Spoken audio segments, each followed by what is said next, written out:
सद्गुरु, हम छात्र अपने घरों में परिवार से मिलने वाले भावनात्मक सुख से दूर रहते हैं।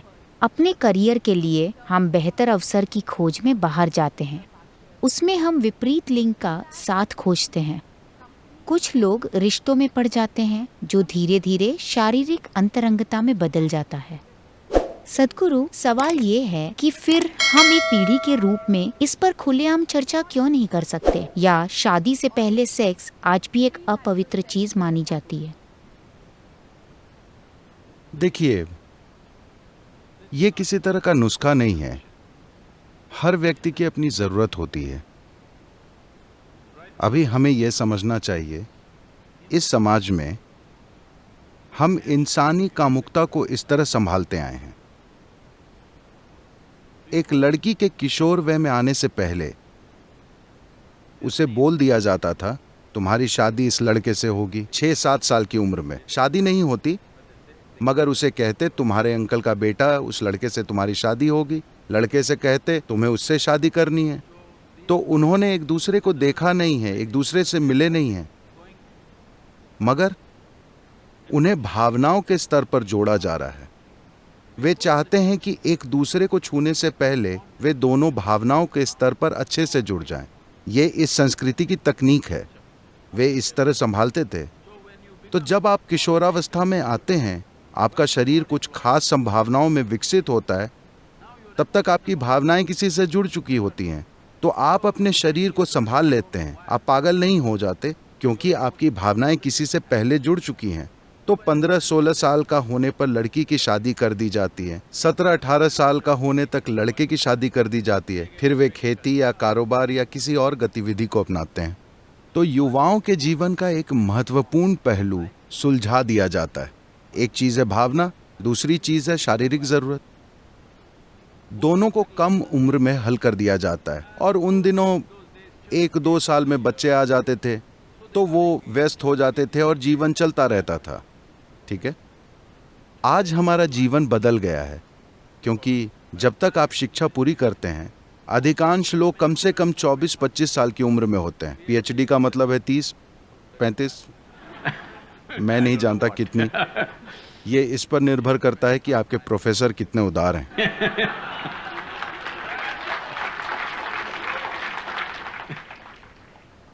तो मान लेते हैं कि शिक्षा का औसत समय 25 साल की उम्र है। जब तक उन्हें रोजगार मिलता है और वे कहीं सेटल होकर आर्थिक सुरक्षा पाते हैं, वे 30 साल के हो जाते हैं। ठीक है, इंसान के हार्मोन 15 से 30 साल के बीच सबसे चरम पर काम करते हैं। आप लोगों को साधुओं की तरह जीना नहीं सिखा रहे। आप उन्हें कोई साधना नहीं सिखा रहे जिससे वे अपनी ऊर्जा को किसी दूसरी संभावना में बदल सकें और कुछ और प्राप्त कर सकें। ऐसी कोई चीज नहीं है। और लड़के लड़कियों के बीच नजदीकी है। अगर आप इस चीज का हल नहीं खोजना चाहते, तो आप एक अस्वस्थ समाज बनाएंगे।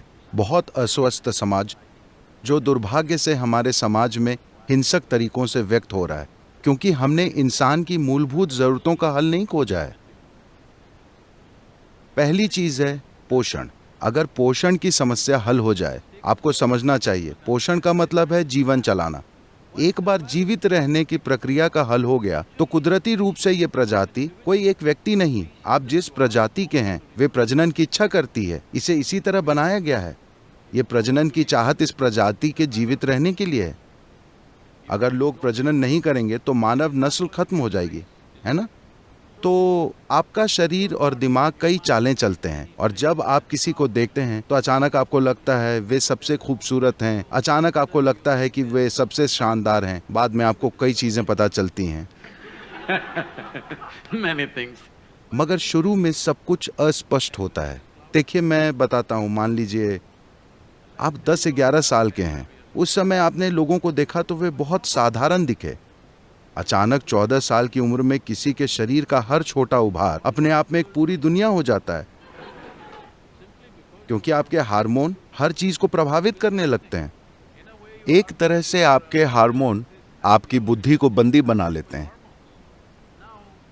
ये बुरा या अच्छा बताने की चीज नहीं है, ये एक कुदरती प्रक्रिया है। कुछ लोग हो सकते हैं जो उससे परे चले जाएं। अगर वे उसके परे जाते हैं तो उनके लिए शानदार है, उनके लिए मजबूरी नहीं होती, वो इसके परे चले जाते हैं, उस व्यक्ति के लिए शानदार है। मगर आप पूरे समाज से इसके परे जाने की उम्मीद करें, ये बेवकूफ़ी है। ऐसी कोई चीज़ नहीं होती है। तो निश्चित रूप से बहस होनी चाहिए कि कब और कैसे कामुकता होना चाहिए। मगर अब भी हमारे कुछ सांस्कृतिक पहलू हैं। that we are an emotional lot. हम आज भी भावुक लोग हैं। जब चीजें जरूरी भावनाओं के बिना होती हैं तो लोगों को कष्ट होता है, ढेर सारे लोगों को। कुछ लोग इससे ऊपर हैं, मगर लोगों को कष्ट होता है। तो हमारे देश में, हमारे समाज में इस पर चर्चा होनी चाहिए कि सामाजिक ढांचे से कोई बड़ी तोड़फोड़ किए बिना इसका हल कैसे निकालें। आपको इस पर शोध करना चाहिए कि ऐसा कैसे करें। सद्गुरु, हालांकि आपके पिछले विस्तृत जवाब में मुझे अपने सवाल के जवाब की थोड़ी झलक मिल गई है, मगर फिर भी मैं पूछना चाहूँगी। तो मेरा ये विश्वास था, या वास्तव में मुझे ये विश्वास दिलाया गया कि एक जीवन में एक ही साथी होना चाहिए, मगर जब मैं देखती परखती हूँ तो ये पूरी तरह से एक ही साथी वाले संबंध अब नहीं दिखते। ये सोच ही खत्म हो चुकी है। आप इस बारे में क्या सोचते हैं? वो खत्म नहीं हुआ है, हो सकता है जेएनयू में खत्म हो चुका हो।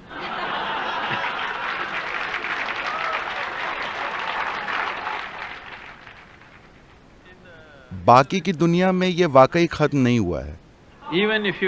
Even if you go to United States, चाहे आप अमेरिका चले जाएं, जहां इतना खुलापन प्रतीत होता है, वहां भी जब लोग शादी करते हैं तो उन्हें विश्वास होता है कि ये जीवन भर के लिए है। लेकिन हाँ, 2 साल बाद जीवन समाप्त हो जाता है, ये दूसरी बात है। मगर जब वे शादी करते हैं तो उन्हें यकीन होता है कि ये जीवन भर के लिए है। तभी वे हीरे पर पैसे खर्च करते हैं। उन्हें लगता है कि ये जीवन भर की बात है। वे हीरे खरीदते हैं, मगर दुर्भाग्यवश कई वजहों से रिश्ते बिगड़ जाते हैं। और इतनी आसानी से उनके बिगड़ने की एक वजह यह है कि लोग काफ़ी बड़ी उम्र में एक दूसरे से मिल रहे हैं। देखिए, जब लोग कम उम्र में मिलते थे तब उनकी शख्सियत ठोस नहीं होती थी। वे 17-18 की उम्र में मिलते थे, तब 2 लोग बहुत आसानी से एक हो जाते थे। अब वे 30 की उम्र में मिल रहे हैं, दोनों ठोस हो चुके हैं, 2 ठोस चट्टानें। मगर मैं देखता हूं कि अगर लोग कम उम्र में शादी करते हैं तो वे साथ निभाते हैं। अगर लोग 50 साल के बाद शादी करते हैं तो वे भी निभाते हैं, क्योंकि वे फिर नर्म हो जाते हैं, चट्टान पिघल जाती है। 30 से 50 के बीच की उम्र ठोस चट्टान की तरह होती है, मजबूत शख्सियत। तब टकराव होता है। अगर वे होशियार होंगे, इससे परे कुछ खोज लेंगे। खैर, एक विवाह हो या बहुविवाह या जो भी, अगर आप ध्यान दें तो हमें ये महत्वपूर्ण चीज समझने की जरूरत है कि हम सब यहां हैं, आप और मैं यहां हैं। इसका मतलब है कि कुछ समय पहले एक पुरुष और एक स्त्री का मिलन हुआ था। हो सकता है आप सोचे वे माँ बाप हैं, वे प्यार नहीं करते, वे सेक्स नहीं करते, वे कुछ नहीं करते, किसी पुजारी के मंत्र पढ़ने से शायद आप पैदा हो गए। नहीं, ऐसा नहीं है। किसी की शारीरिक जरूरत थी, उसे उन्होंने शादी से पूरा किया और इसलिए हम यहाँ हैं। और अब हम एक खास उम्र में, अपने जीवन के एक चरण में, जब आप 18 के हो जाते हैं तो आप हमेशा शादी के खिलाफ हो जाते हैं। लेकिन जब आप 3 साल के थे तो आप शादी के हक में थे, अपने माता पिता की शादी के हक में। जब आप 3 साल के थे तो क्या खुश नहीं थे कि आपके माँ बाप की शादी अच्छी चल रही है? हेलो। जब आप 18 के होते हैं तो आप बिना बंधन के सेक्स और शादी न करने के बारे में सोचते हैं, मगर 50-55 के होने के बाद एक बार फिर आप स्थायी रिश्ता खोजते हैं। तो ये सोचना आपका काम है, क्योंकि ये आपका जीवन है, कि आप तय करें कि आप ऐसा जीवन चाहते हैं जहां आप हमेशा अपनी भावनाओं के लिए कोई साथी खोजते रहें, या आप इसे इस तरह हल करना चाहते हैं कि आप अपनी बुद्धि और समय को कुछ और बनाने, अपने शोध, अपने काम या जो भी आप कर रहे हो उसमें लगाएं। अगर भावनाओं और शरीर की समस्या हल हो जाए तो अपनी बुद्धि के इस्तेमाल की आपकी क्षमता काफी बेहतर हो जाएगी, वरना आपको हर दिन किसी को खोजने के लिए आसपास घूमना पड़ेगा। नहीं, मैं ये इसलिए कह रहा हूं क्योंकि मुझे बहुत बुरा लगता है। अमेरिका में मैं लोगों को जानता हूं और आप जानते हैं कि वहां अब हजारों लोग मुझसे जुड़े हैं।